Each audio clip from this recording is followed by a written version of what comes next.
This case takes place in the USA in the year 1980. A hunter, along with his son and daughter, stumbled across a body in Bossier Parish, Louisiana, just off the side of a rural logging road. The family found the body by stepping directly into it. It was like being stuck in the mud, but far worse. Once they realized what it was, they scrambled away and called for their dad. The unidentified victim had been savagely killed, and investigators found what they believed to be a murder weapon thrust into the soil near her remains. The crime scene yielded no purse, no documents, no hint of her name. With no immediate leads, authorities could only label the slain teenager as Jane Doe. At the time of her discovery, the victim was estimated to be a white or possibly Native American female between 15 and 21 years old. She stood at about 5 feet 5 inches tall and weighed roughly 125 to 140 pounds. Her hair was described as straight, shoulder length and blonde, but due to advanced decomposition, examiners could not determine her eye color. Her fingernails were painted, suggesting that she had taken care in her appearance. Investigators noted an unusual dental detail. The girl had worn orthodontic braces in the past, but the metal brackets had been removed in a non-professional manner before her death. In fact, it was later confirmed that she had personally pulled out her own braces at some point. This made identification incredibly difficult. When found, the victim was fully clothed. She wore blue jeans, a leather belt featuring a distinctive buffalo nickel buckle, along with a long-sleeved white sweater with pink, yellow, and blue stripes under a beige hooded jacket. Inside these items of clothing were a number of names: Michael, David, Risha. This would be typical of a child or young adult who was institutionalized or lived in shared spaces. This meant that the victim was likely vulnerable. From the start, authorities treated the case as a homicide. The condition of the remains suggested that she had been killed several weeks before her discovery on the 18th of January 1981, so likely in December of 1980. But how did she die? Investigators noted that she was lying on her stomach when she was found. Her body was taken away for an autopsy, and the coroner's examination provided a clear picture of what had happened to her. They identified penetrating injuries to her back and chest, indicating that she was stabbed at least 8 times. Her arms were too decomposed to determine whether defensive wounds were present. It wasn't known if she was killed on site where she was found, or whether she was killed somewhere else and then dumped. All they knew was that she was savagely stabbed to death. At the scene, detectives collected the knife as evidence.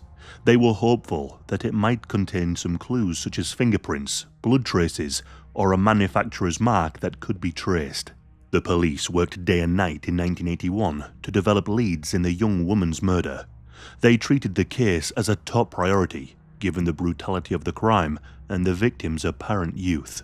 But there were so many questions that needed to be answered. Who was this girl? Why was she in rural Louisiana? And who could have wanted to harm her?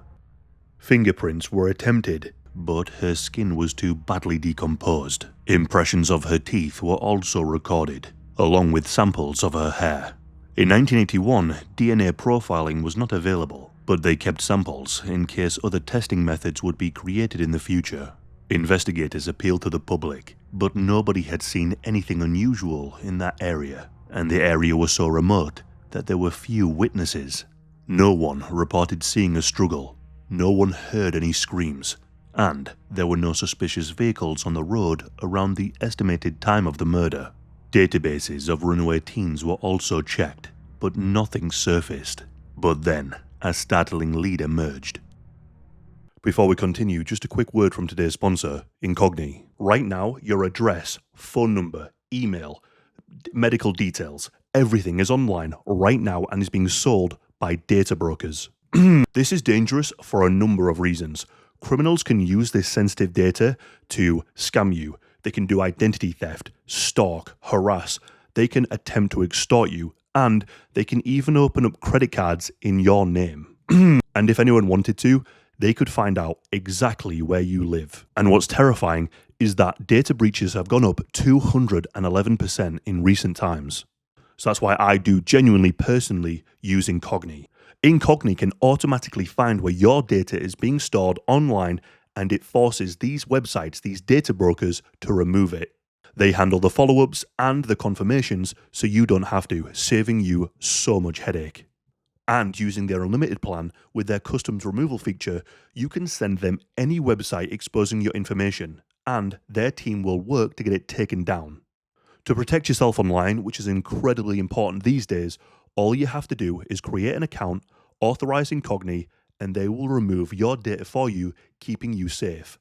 And they even offer a 30-day risk-free money-back guarantee. Use my link, incogni.com/Disturbing, for 60% off their annual plan. These criminals can't harm you if they can't find you. In 1983, a notorious serial killer was arrested in Texas, Henry Lee Lucas.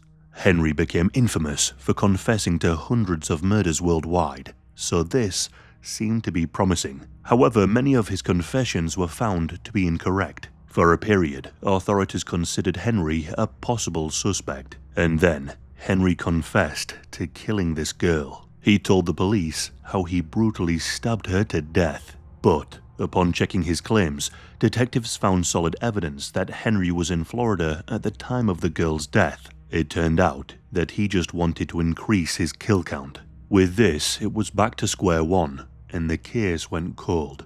In the late 1980s, forensic artists created a clay model reconstruction of the victim's face. The three-dimensional bust was photographed and distributed to the media in hopes that someone might recognize her face. But still, no identification was made.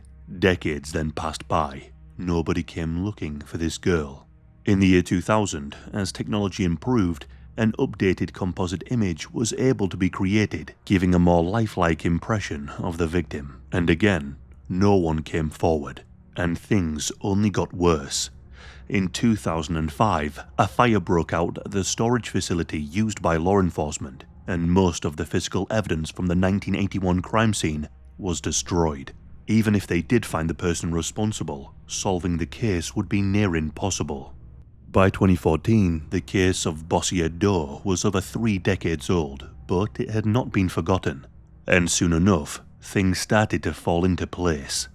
A woman named Jeannie Phelps had long suspected that something terrible had happened to her older sister back in 1980. Jeannie said that her sister stopped writing and calling, which was suspicious. The older sister in question was Carol Ann Cole. Jeannie had filed a missing person report for Carol back in the 80s. Over the years, Jeannie, along with a close family friend named Patty, refused to let the search falter. The women took to the internet in the 2000s, posting dozens of messages on missing person forums and even putting out Craigslist advertisements, pleading for any news of Carol's whereabouts. One reoccurring post was titled, "Help bring Carol Ann home." Patty estimates that she sent out nearly 100 such messages in hopes that someone, somewhere, would recognize her friend's name or face, but they never did. On the investigation side, the Bossier Sheriff's Office decided to try a new tactic in early 2015. Lieutenant Sharon Mack was a detective assigned to cold cases, and she was inspired to harness social media in an unusual way.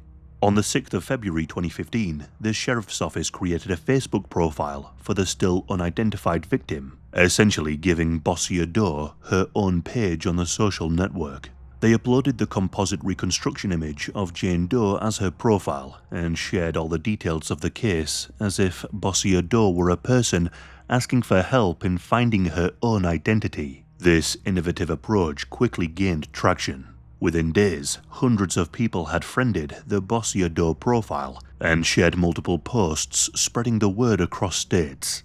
In February of 2015, a 911 operator in Louisiana named Linda Erickson was homesick from work. She was just laid on her sofa, scrolling through Facebook, when she saw the page. The image of the Jane Doe's face struck her. Something about her face seemed naggingly familiar. Linda recalled that just a few hours earlier, she had been browsing Craigslist and had seen a post from Patty in Michigan looking for Carol Ann. The post had included a photograph of Carol Ann Cole from 1980. Linda went back to find the Craigslist ad and compared it to the Doe profile picture. Linda then looked at the timelines between Carol Ann Cole and the Doe profile. It matched. Linda then made a call to the sheriff's office to relay the tip. Within a week, Patty, the family friend who had posted the Craigslist ad, received an email from detectives expressing interest in Carol's case. Things moved quickly after that. Investigators found Carol Ann's mother, Sue Cole, who was living in Texas, and her father and sister in Michigan. Detectives explained that they had an unidentified homicide victim from 1981 who might be their missing loved one. The family provided DNA samples so that a definitive comparison could be made, and it came back as a match. The mystery of the young woman's name was at last solved, but the family had to face the fact that their loved one had been brutally murdered. When speaking with reporters, Jeannie said, "There's a kind of relief there is a resolution, but there are still so many questions. Why? Who? How?" Carol's mother Sue echoed a similar sentiment from her home in Texas. She said, "I kind of knew in my heart all along that she was probably dead. I'm just glad we got closure." With the victim's identity restored, the case shifted focus. This was no longer a Jane Doe investigation. It became a hunt for Carol Ann Cole's killer. Even before Carol Ann Cole's identity was confirmed, one name had risen to the top of the list of suspects.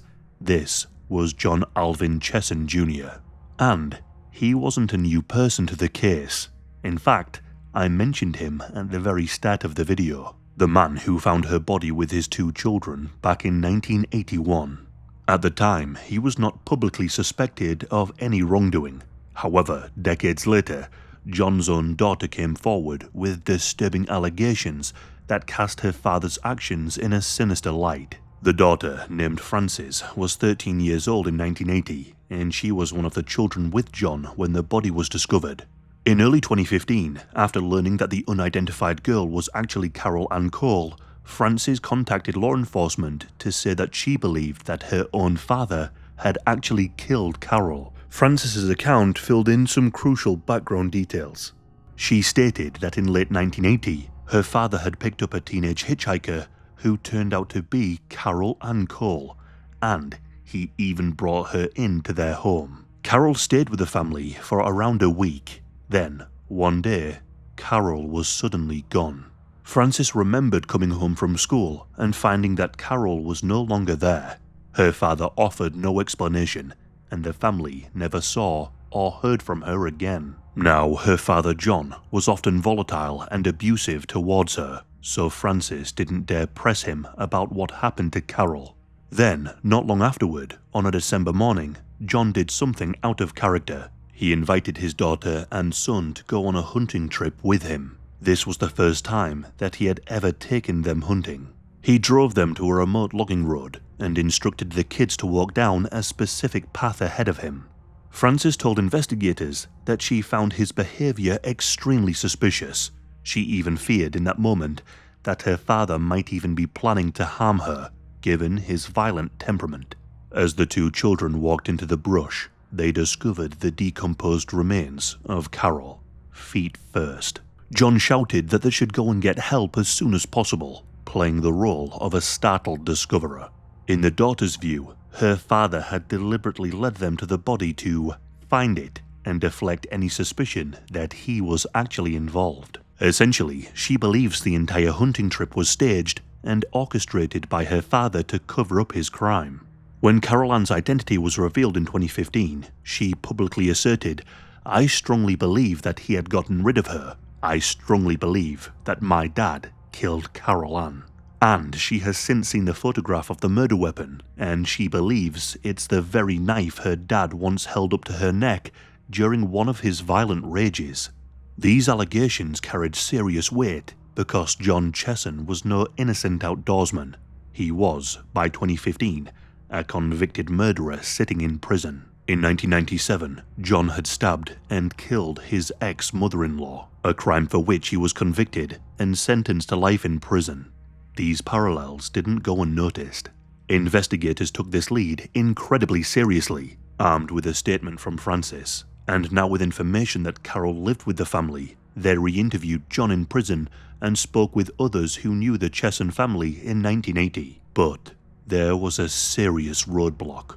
As I mentioned earlier, the destruction of evidence in the 2005 fire meant that there was no longer any DNA evidence to the physical knife to test for, and Carol's clothing was gone as well. Any potential forensic links, like fibers or fingerprints, had been long lost. The case against John, even if one were to be built, would rely heavily on circumstantial evidence and witness testimony like that of his daughter. As of the most recent updates, no murder charges have been filed against him in Carol's case. John, now in his late 70s, remains incarcerated in prison for killing his mother-in-law. Aside from John Chesson, no other individual suspects have been named publicly. Investigators have kept other leads open, understanding that somebody else could also be responsible. They carefully considered Carol Ann Cole's movements in her final months to identify anyone who might have come into contact with her. Carol had run away from a rehabilitation facility in Texas in October of 1980 when she was 17, and somehow made her way to northwest Louisiana by December. During that period, it is known that she was in the Shreveport area and made a phone call to her grandmother telling her family that she was babysitting for a local couple. But it's also believed that she stayed with multiple people. Tips that have come in since 2015 have been investigated, but none of them have led to any arrests.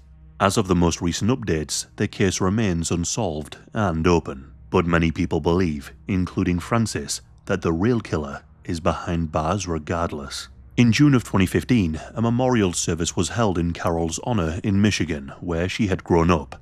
Her remains, which had been cremated, were placed to rest at Maple Grove Cemetery in Comstock Township on the 18th of June, a little over 34 years after she was found dead in Louisiana. A gravestone was also created, which read, "I was once lost, but now I am found."